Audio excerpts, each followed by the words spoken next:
पिछले वीडियो में हमने इस बारे में बात की थी कि क्यों बिजनेस एक अच्छा ऑप्शन है अर्निंग के लिए। अगर आप में से किसी ने वो वीडियो अभी तक नहीं देखा है तो उसका लिंक मैं डिस्क्रिप्शन बॉक्स में शेयर कर देता हूं, आप वो वीडियो जरूर देखिए। वहां पर हमने कुछ ऐसे इंपॉर्टेंट पॉइंट्स डिस्कस किए हैं कि जो बिजनेस को एक important source of earning prove करते हैं। तो इस वीडियो में हम आते हैं नेक्स्ट क्वेश्चन के ऊपर। नेक्स्ट क्वेश्चन क्या आता है कि बिजनेस कब शुरू करना चाहिए, यानी कि when there is a right time to start a business. Business शुरू करने के लिए सही वक्त क्या है। तो हम बात करेंगे आज टॉप 10 ऐसे पॉइंट्स के ऊपर जो किसी भी आदमी को बिजनेस शुरू करने से पहले उसके बारे में सोचना चाहिए, उसके ऊपर काम करना चाहिए। याद रखिए, किसी भी बिजनेस को शुरू करने के पहले ये 10 पॉइंट्स के जवाब आपके पास क्लियर होने चाहिए। तो शुरू करते हैं। जनरली क्या होता है कि बिजनेस के बारे में ये बोला जाता है कि सूनर द बेटर, या इन्वेस्टिंग के बारे में ही बोला जाता है सूनर द बेटर, मगर मैं इस फिलोसॉफी में बिलीव नहीं करता। Sooner may not always be the better, rather the right concept is the right time to start the business. देखिए, मैं इस बात को प्रूव कर देता हूं। क्या होता है कि जैसे इन्वेस्टिंग के केस में यूजुअली ये कहा जाता है कि सूनर इज बेटर। तो सूनर इज बेटर का मतलब क्या हुआ? सपोज आज आपके पास 1 करोड़ रुपए है और आप मार्केट में इन्वेस्ट करना चाहते हैं, तो सूनर का मतलब क्या हुआ कि आपको इन्वेस्ट करना है अभी इसी वक्त। आपने 1 करोड़ रुपए इन्वेस्ट कर दिए बिना ये जाने कि मार्केट किस फेज में चल रहा है, यानी कि बुल फेज में है या बियर फेज में है। तो ये इन्वेस्टिंग का कॉन्सेप्ट होता है कि जब मार्केट बुल फेज में होता है तब कोई भी स्टॉक्स बाय नहीं करने चाहिए। स्टॉक्स बाय करने चाहिए बियर फेज के अंदर, ताकि आपको कम कीमत के अंदर स्टॉक्स अवेलेबल होते हैं। तो अगर सूनर का कॉन्सेप्ट को फॉलो करते हैं तो आप जो राइट टाइमिंग है उस कॉन्सेप्ट को अवॉइड कर देते हैं। वो करना ही पड़ेगा, क्योंकि सूनर का मतलब तो ये है कि आपके पास अभी पैसा पड़ा है तो अभी कभी इन्वेस्ट करना है। मगर राइट टाइम के लिए हो सकता है आपको कुछ वक्त इंतजार करना पड़े कुछ वक्त। तो सबसे पहली बात कि मैं इस फिलोसॉफी को नहीं मानता और मैंने इसको गलत प्रूव भी कर दिया है कि why sooner may not always be the better. ठीक है, अब हम बात करते हैं टॉप 10 पॉइंट्स के ऊपर जो किसी भी बिजनेस को शुरू करने से पहले आदमी को उसके बारे में सोचना चाहिए। ये 10 पॉइंट्स के जवाब ही इस डिसीजन को लेने में आपकी हेल्प करेंगे कि when there is a right time to start a business, कब एक सही समय होगा आपके लिए किसी बिजनेस को शुरू करने के लिए। तो चलिए स्टार्ट करते हैं। पॉइंट नंबर 1 जो मैंने ऑलरेडी एक्सप्लेन किया हुआ है कि sooner may not be the better always, so always wait for the right time. सबसे पहले आपको सही वक्त का इंतजार करना होगा। ये सही वक्त कब आएगा ये सिचुएशन से सिचुएशन और बिजनेस टू बिजनेस डिपेंड करता है। जैसे आप कोई सीजनल बिजनेस जो है स्टार्ट, जैसे मान लीजिए कि अभी विंटर का सीजन चल रहा है, तो विंटर का सीजन चल रहा है और अगर आपको गारमेंट बिजनेस के अंदर इंटरेस्ट है तो आपको वुलन क्लॉथ से स्टार्ट करेंगे तो पिकअप जो है वो जल्दी मिलेगा।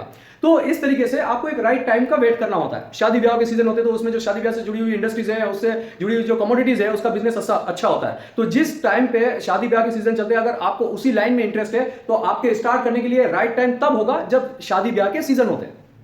बात आगे समझ में। अब हम बात करेंगे पॉइंट नंबर 2 के ऊपर। पॉइंट नंबर 2 में हम इस बारे में बात करेंगे कि क्या आप फर्स्ट टाइम बिजनेस कर रहे हैं या ऑलरेडी आपके कोई बिजनेस चल रहा है। यानी कि सपोज आपका कोई एक बिजनेस है ऑलरेडी, सपोज ऑटो का है या क्लोथिंग का है या कोई भी बिजनेस है और आप एक नई लाइन शुरू करना चाहते हैं, तो उस टाइम पे सही वक्त का मतलब क्या होता है? तो दोस्तों, उस टाइम में सही वक्त का मतलब यह होता है कि जब आप एक लाइन ऑलरेडी आप उसके अंदर काम कर रहे हैं, तो जब तक वो लाइन में आप पूरी तरीके से कंट्रोल ना कर ले, ग्रिप ना कर ले, मार्केट में अपनी जो स्टेटस है, जो अपना पोजीशन है, वो जब तक स्ट्रॉन्ग ना कर ले, तब तक आपको दूसरी नई लाइन के बारे में नहीं सोचना चाहिए। पहले आप एक लाइन लीजिए, एक बिजनेस लाइन लीजिए, उसके ऊपर आप वर्कआउट करिए, काम करिए, मेहनत करिए, मार्केटिंग करिए, नेटवर्किंग करिए, और जब वो आपको लगता है कि हाँ इसकी पोजीशन एक स्टेबल पोजीशन हो गई है, तब आप सोच सकते हैं दूसरे बिजनेस की तरफ ध्यान लगाने के लिए। पॉइंट नंबर 3, किसी भी काम को शुरू करने के लिए एक कॉन्फिडेंस लेवल की जरूरत होती है, इंसान के खुद के कॉन्फिडेंस की। तो जब आप कोई भी काम शुरू करते हैं, आप एक नया बिजनेस लगाना चाहते हैं, चाहे वो बिजनेस सर्विस सेक्टर से रिलेटेड हो, चाहे प्रोडक्ट के लिए हो, किसी भी चीज़ के लिए आप जो है वो बिजनेस शुरू करना चाहते हैं, तो सबसे पहले मेंटली साइकोलॉजिकली आपको उसके लिए रेडी होना चाहिए पूरी तरीके से। रेडी होने से मतलब यहाँ पर क्या है? रेडी होने से मतलब यहां पर यह है कि आप जो डिसीजन ले रहे हो उसके बारे में आप खुद 100% कॉन्फिडेंट होने चाहिए। मतलब 100% मतलब 100%, उसमें 1% भी डाउट की कोई गुंजाइश नहीं है। मतलब आप इस बारे में कॉन्फिडेंट होने चाहिए कि जो प्रोडक्ट या सर्विस आप सेल करना चाहते हैं, जिस बिजनेस लाइन में आप एंटर करना चाहते हैं, वो 100% चलेगा। और दूसरा यह है कि जो डिसीजन आप ले रहे हैं बिजनेस करने का, या जो पैटर्न आप बिजनेस का फॉलो कर रहे हैं, वो 100% राइट अप्रोच है।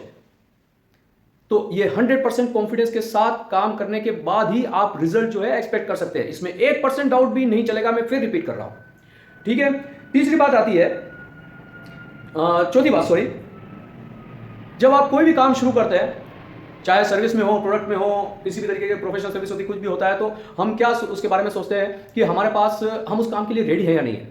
रेडी होने से मतलब क्या है? रेडी होने से मतलब यह है कि आपको जो भी जरूरी रिसोर्सेज चाहिए उस काम को करने के लिए। सपोज आप किसी बिजनेस को शुरू करना चाहते हैं, तो उस बिजनेस के लिए जैसे आपको एक शॉप चाहिए होगी या शोरूम चाहिए होगा या एक फैक्ट्री चाहिए होगी या उसके लिए मशीनरी चाहिए होगी, प्लांट चाहिए होगा, उसके लिए व्हीकल्स चाहिए होंगी, मैन पावर चाहिए होगा, पैसा चाहिए होगा। तो ये सारी चीजें जो है आपके दिमाग में बिल्कुल क्लियर होनी चाहिए। आपको एक पूरी प्रॉपर प्लानिंग जो है वो क्लियर होनी चाहिए। आपके पास एक पूरी लिस्ट जो है कॉम्प्रिहेंसिव होनी चाहिए 10 एक्सपर्ट्स से राय लेने के बाद में।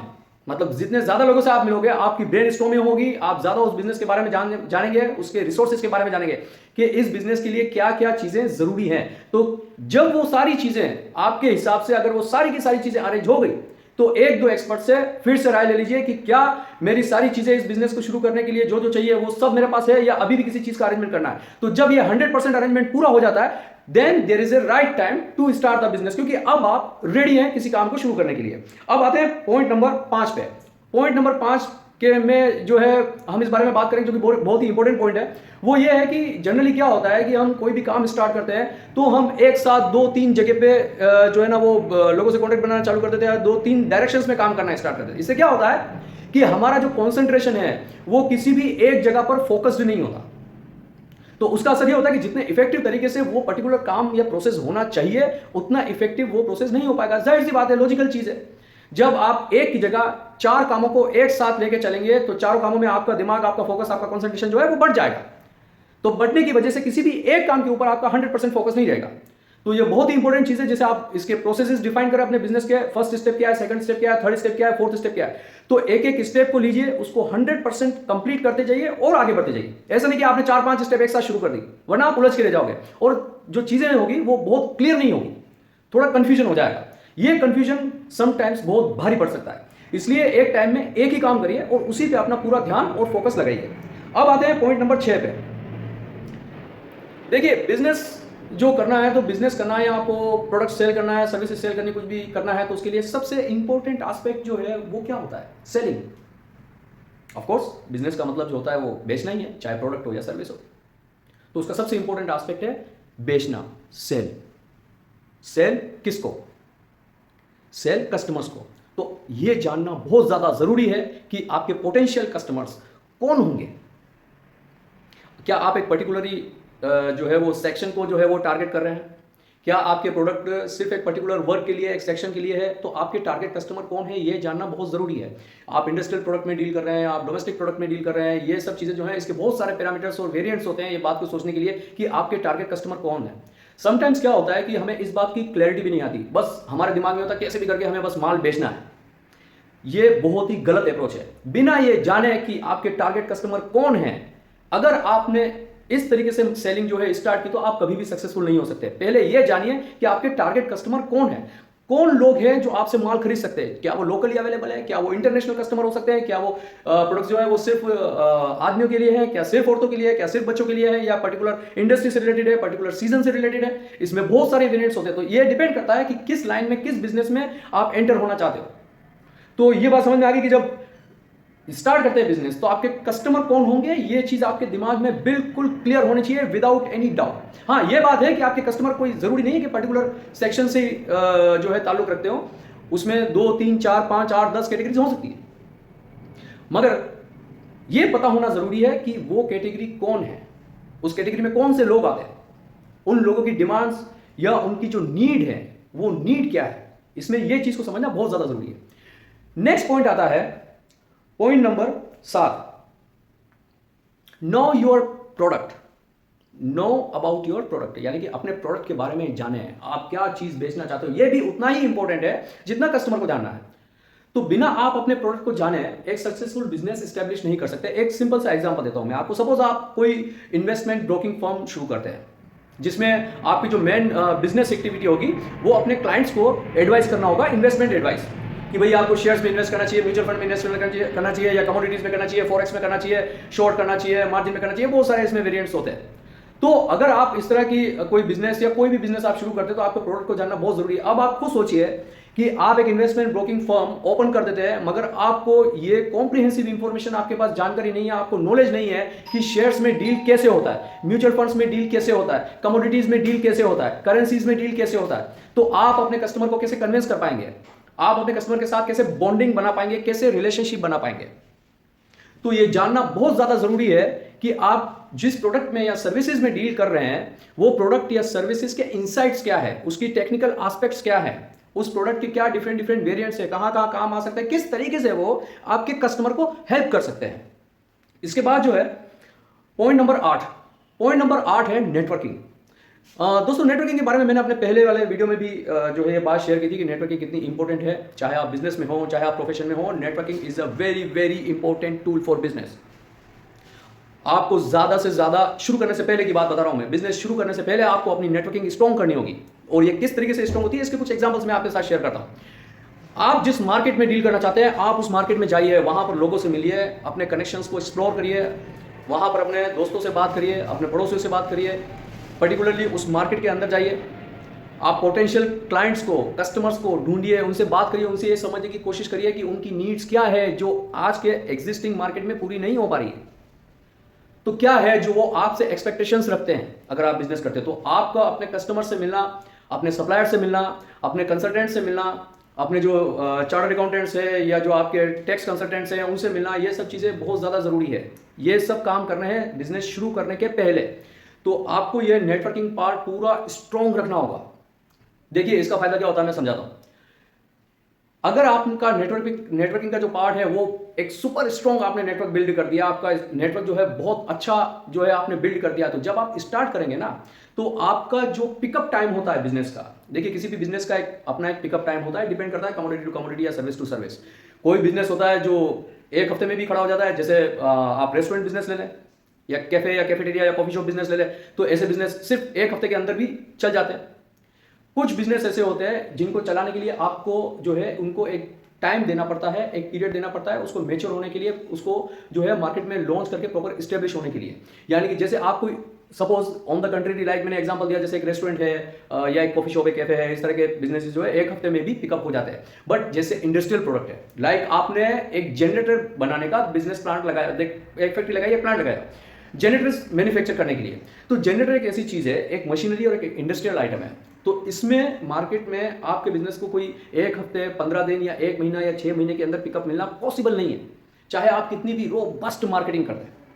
क्योंकि होगा यूं कि जनरेटर्स में ऑलरेडी बहुत सारे वेल नोन ब्रांड मार्केट में है, तो आपके पास कोई कस्टमर आएगा तो उसके लिए उनको वो सारे ब्रांड अवॉइड करके आपके पास आना पड़ेगा, राइट।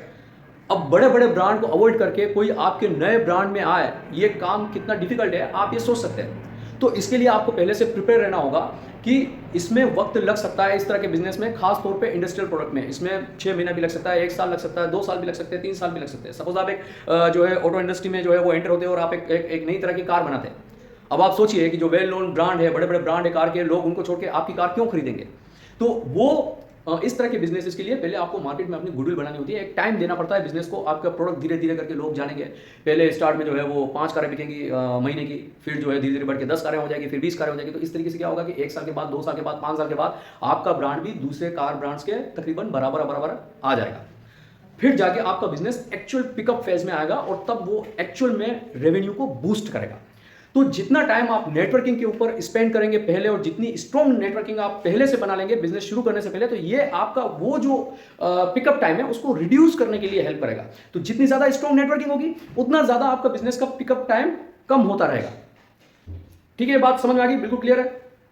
ज्यादा नेटवर्किंग, ज्यादा लोगों से कांटेक्ट, ज्यादा अपने प्रोडक्ट की जो है वो पब्लिसिटी करना, एडवर्टीजमेंट करना और लोगों से मिलना, लोगों को प्रोडक्ट के बारे में बताना, वेरियस सेमिनार्स हैं, फंक्शंस हैं, जो सोशल है, कल्चर फंक्शंस उनको अटेंड करना, वहां पर अपने प्रोडक्ट को हाईलाइट करना, डिस्प्ले करना, शोकेस करना।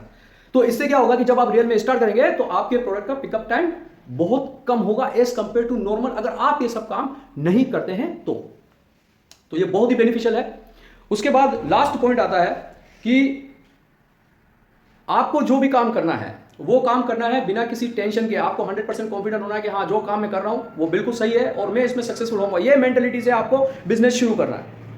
ठीक है। इसके बाद पॉइंट नंबर 10 में हम बात करेंगे कि अगर कोई लेडी अगर बिजनेस स्टार्ट करना चाहती है, अगर कोई वुमेन अगर बिजनेस स्टार्ट करना चाहती है, तो उनके लिए सबसे एक जरूरी कंसर्न ये होता है कि जब बच्चे बड़े हो जाते हैं, उसकी स्कूलिंग स्टार्ट हो जाती है, सीनियर क्लासेस में आ जाते हैं, तो वो कुछ हद तक इंडिपेंडेंट हो जाते हैं।